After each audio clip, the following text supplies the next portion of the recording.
Good morning, everyone. Of course, you know me. This is Prince Reed. Riajuma.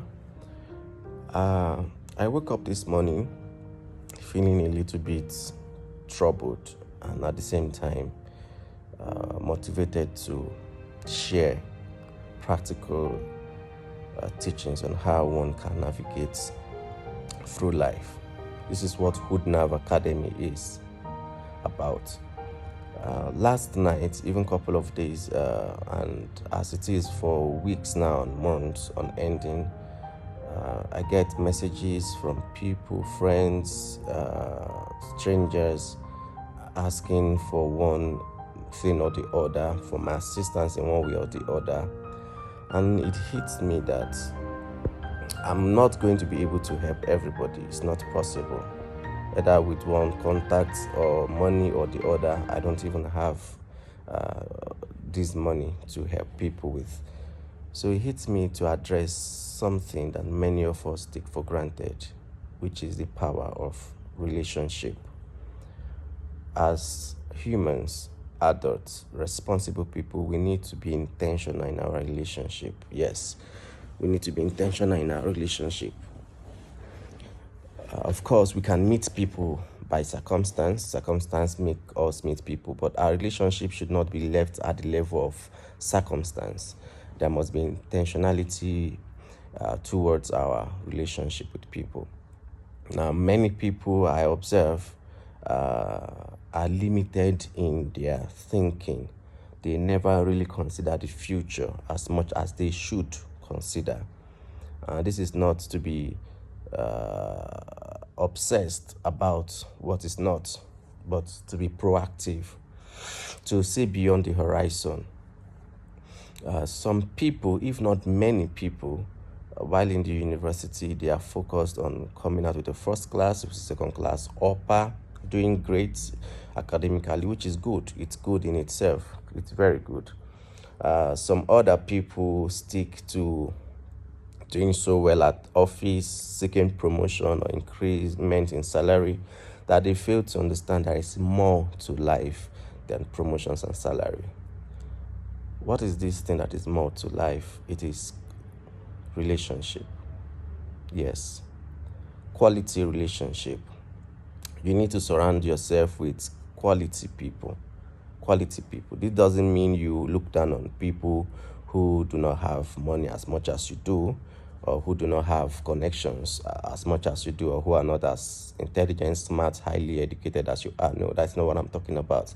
This is me telling you to be discerning in having more of quality people around you, because you are who you surround yourself with. They say you are what you listen to, you are what you see. So this has to do with relationship. If you surround yourself with go-getters, one way or the other, it's going to rub off on you. Success is going to rub off on you. If you surround yourself so much with people who just idle around, it's going to rub off on you one way or the other. So back to my point on the value of relationship, quality relationship, intentionality of relationship. Back in the university, I studied philosophy in Obafemi Awolowo University, Ile-Ife, Nigeria.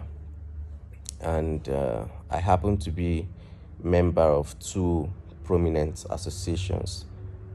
Imo State Students Association, I'm from Imo State, and I was also a member of Federation of Igbo Students. Federation of Igbo Students is an umbrella body that governs all Igbo associations of other states, Imo State, Abia State, Anambra State, Delta State, Ebonyi State, and other southeastern states. So in Imo State Students Association, I was the welfare officer. Henry, Nadi Henry, he was in literature department then. He was the president of Imo State Students Association. While under Federation of Igbo Students, I was the provost. My classmate, Gozie Iwuchukwu, who we fondly call Kodo, was the coordinator of Federation of Igbo Students. So I knew from the start that I needed quality people around me. I was not from a rich family. It's not like we were poor, but you get what I'm saying. we were struggling at times. So I knew that if I'm going to get myself away from poverty, if I'm going to make things out of life easily, knowing fully well how things play out in Nigeria, one needs to be connected. And of course, I can't start making connections with the highly respectable people of the society, rich and powerful. I have to start with my immediate circle by being intentional about who is in my immediate circle. So, this relationship with members of Federation of Igbo Students, Imo State Students Association, ESCOs, and every other people didn't pay up. It didn't pay off while I was in the university, of course. We were all at the same level at that time. But it did pay off many years after I left the university. I remember sometimes in 2018 or so, or 2019, I can't remember fully, I was laid off from work.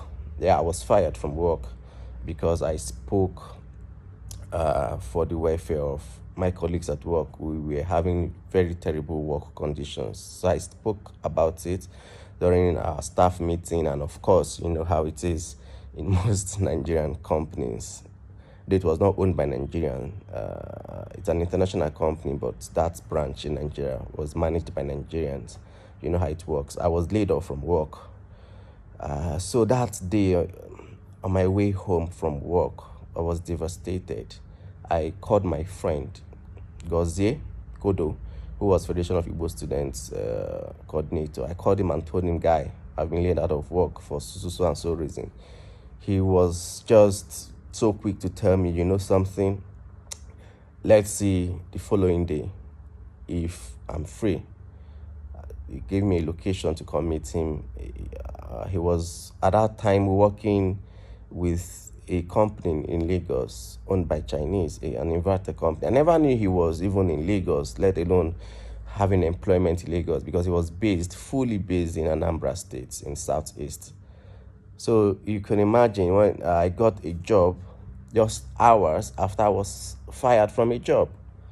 I didn't get this job from submitting CVs to people, searching jobs online. I got this job by just calling a contact that I have. Of course, I didn't just dial Gozie's number out of the blues. We have always been in touch. We're friends, like real friends, always communicating, chatting, talking regularly for years. So it was not a parasitic relationship. I only shared my feelings to my friend, telling him I was not even expecting a job or anything from him, but I got that job. Now imagine if I had been focused on just getting good grades from the university, not joining any association in the university, not becoming an executive in any of those associations, not playing my role well and building relationship and contact. Perhaps I will have stayed months without getting a job. Yeah, it's difficult getting a job. I left school 2013, March 2013, and it took me years to get a job in Nigeria, in Lagos. I have done a couple of things to sustain myself, even left state to another state to hustle, but I never really got a formal job for years. Also, the success I'm experiencing right now, by God's grace, happens to come from relationship I built with people, friends. You know, people you look down on end up being those that are more responsible for your success in life. So you need to be intentional about what you do. Your friendship with people need to be intentional. You don't just waste your time in drinking and smoking and partying. Be strategic with what you want to get from life. If you're in a church, belong to a unit. If you're in a mosque, belong to a unit. If you're in a university, belong to an association. Have impact where you are. If you're in an estate, in an area, belong to tenants association, landlords association. Build contacts. You never can tell when these contacts will be useful for you. All this no job, I'm frustrated, I'm this and that happens because many of us don't build contacts. I advise you build relationship, and trust me, it may not pay off now, but in few months, few years time, you would get the results from this relationship. I do hope you have a lovely day and you get blessed from what I've said. Bye-bye.